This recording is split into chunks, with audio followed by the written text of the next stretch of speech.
आप चलो। जी नाज़रीन, इस वक्त तो मौजूद हैं शेख अबू बकर जो कि CEO हैं अल्फला इंटरनेशनल ब्रंथ रोड के।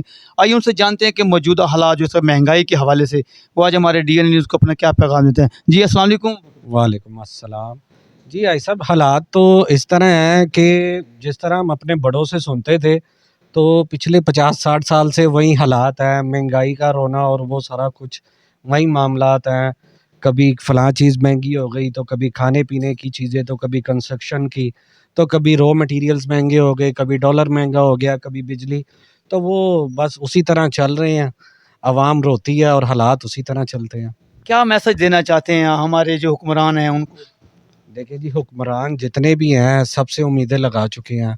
आज तक किसी ने आवाम के लिए कोई बेहतर रहनुमाई कोई की नहीं है। लेकिन आगे उम्मीद है अब हमारी एक ही पाक आर्मी के साथ कि इंशाल्लाह कोई बेहतर हालात होंगे। जैसे कि आपको पता है हाफ़िज़ साहब ने पीछे डॉलर मार्केट के अगेंस्ट भी जो एक्शन लिया, उससे भी काफ़ी जो है डॉलर की ब्लैक भी टूटी, डॉलर का रेट भी कम हुआ, काफ़ी चीज़ें भी उससे रेट्स वगैरह काफ़ी कुछ कंट्रोल हो गया। तो इंशाल्लाह उम्मीद है कि आगे और बेहतर होंगे हालात आने वाले टाइम में। मतलब आपकी उम्मीदें जो है पाकिस्तान आर्मी पर है? जी सर, अब फ़िलहाल तो उधर ही है क्योंकि उसके अलावा तो कोई ऑप्शन अवेलेबल है नहीं हमारे पास। और तो सब आज़मा चुके हैं, सबको सब आज़माए हुए हैं, अब और तो किसी को नहीं आज़मा सकते।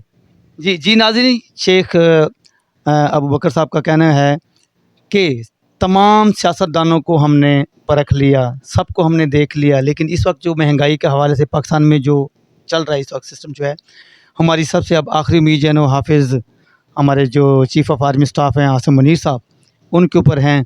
तो उन पे उम्मीद है इंशाल्लाह ताला वो हमारे पाकिस्तान को बेहतर रास्ते की तरफ लेकर जाएंगे। इजाज़त दीजिए। कैमरामैन मोहम्मद आसिफ के हमरा, हाजी मोहम्मद सईद, DN न्यूज़ लाहौर।